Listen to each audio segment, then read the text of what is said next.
This time around, we decided, let's really get into what has brought the characters together.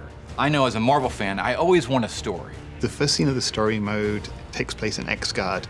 We drop in a couple of months into the convergence of the two universes.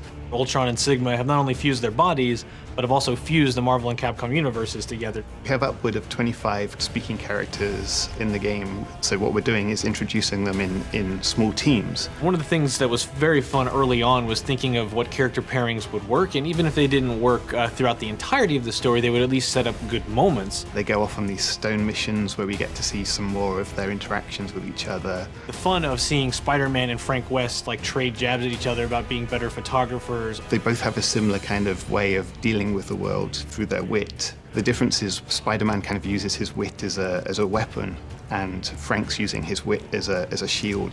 Two characters I've really enjoyed writing for were Ghost Rider and Morrigan. Morrigan is a succubus, and so she draws her power from seduction. Ghost Rider is very stoic, and he's kind of almost immune to her charms. And watching them realize we also have a sense of justice, and that actually gets through these very huge differences between the two. That was one of the most interesting parts about sitting down to think about the story and the execution was, as fans ourselves, what kind of scenes would we love to see and how these characters interact with each other. And then we start bringing them back together into the main thread of the story, and this all takes place in the scene 3G.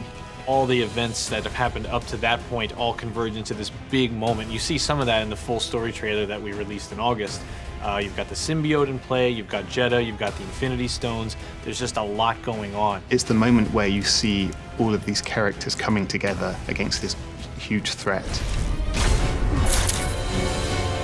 I've been writing for games for 18 years. This game is by far the biggest in terms of scope, number of characters, and so it was a great opportunity to really flesh some of these characters out. As the story progresses, we begin to peel back these layers of the onion, and you start finding out what happened before and what led up into this. We actually started by writing those stone missions because it was more manageable. We had a chance to make sure that we were actually getting the tone and the voice of the character correct. But a lot of characters may have different motivations, and that's how someone like Jeddah from our Darkstalkers series gets involved. Jeddah has a code he lives by, but in this game he's using the Soul Stone, and it's beginning to corrupt him. So we see this different side to Jeddah where he's beginning to lose his control. One of the mixed locations is X-Guard, which mixes a piece of the X universe with Asgard. It's a sense ground zero for this whole convergence, and it's where Ultron Sigma sits on his throne. You know, we're a game first and foremost. The goal of the story is to give meaning and motivation and substance and a sense of stakes to the gameplay. So the ultimate goal at the end of the day is to stop Ultron Sigma, is to assemble the remaining Infinity Stones and stop or reverse, if they can, this merging of worlds, and their backs are up against the wall. There's some very cool and unique moments within the story mode that you experience within the story mode and nowhere else.